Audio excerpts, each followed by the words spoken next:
अस्सलामु अलैकुम वरहमतुल्लाहि वबरकातुहू। शाह जी की हाल है, ठीक ठाक हो? नाजरीन, शाह साहब ने माशाल्लाह बड़ी प्यारी जी जगह बनाई है। यह जगह इन्हें लईए काफ़ी देर दी।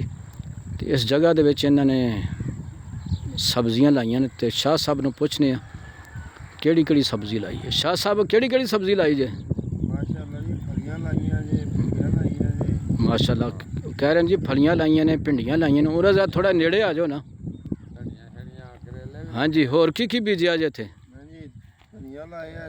अच्छा, धनिया, करेले लाए जे अरब भाई जी जी जी, भिंडियां लाइया जे, पॉपुलर लाए जे जी जी जी, पॉपुलर ने स्पेशल जी जी जी। ये गलगेतों मंगवाए ने। अच्छा अच्छा अच्छा, गलगेत तो वाह, ये तो स्पेशल पॉपुलर ने। ये हाइट जाती है 40-50 फुट लंबी, सीधे वाह। जाता साइडा सूडा नहीं मारदा। अच्छा अच्छा अच्छा।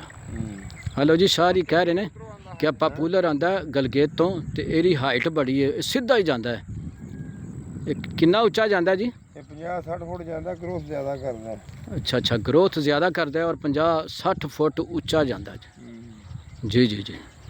वेखो जी, इन्हें बड़ा प्यारा बाग बनाया वे। सामने बागड़ियां कोना पिंड है।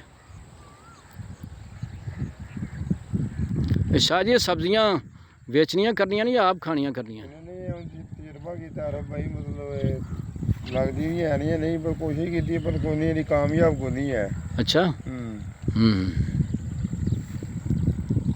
ठीक।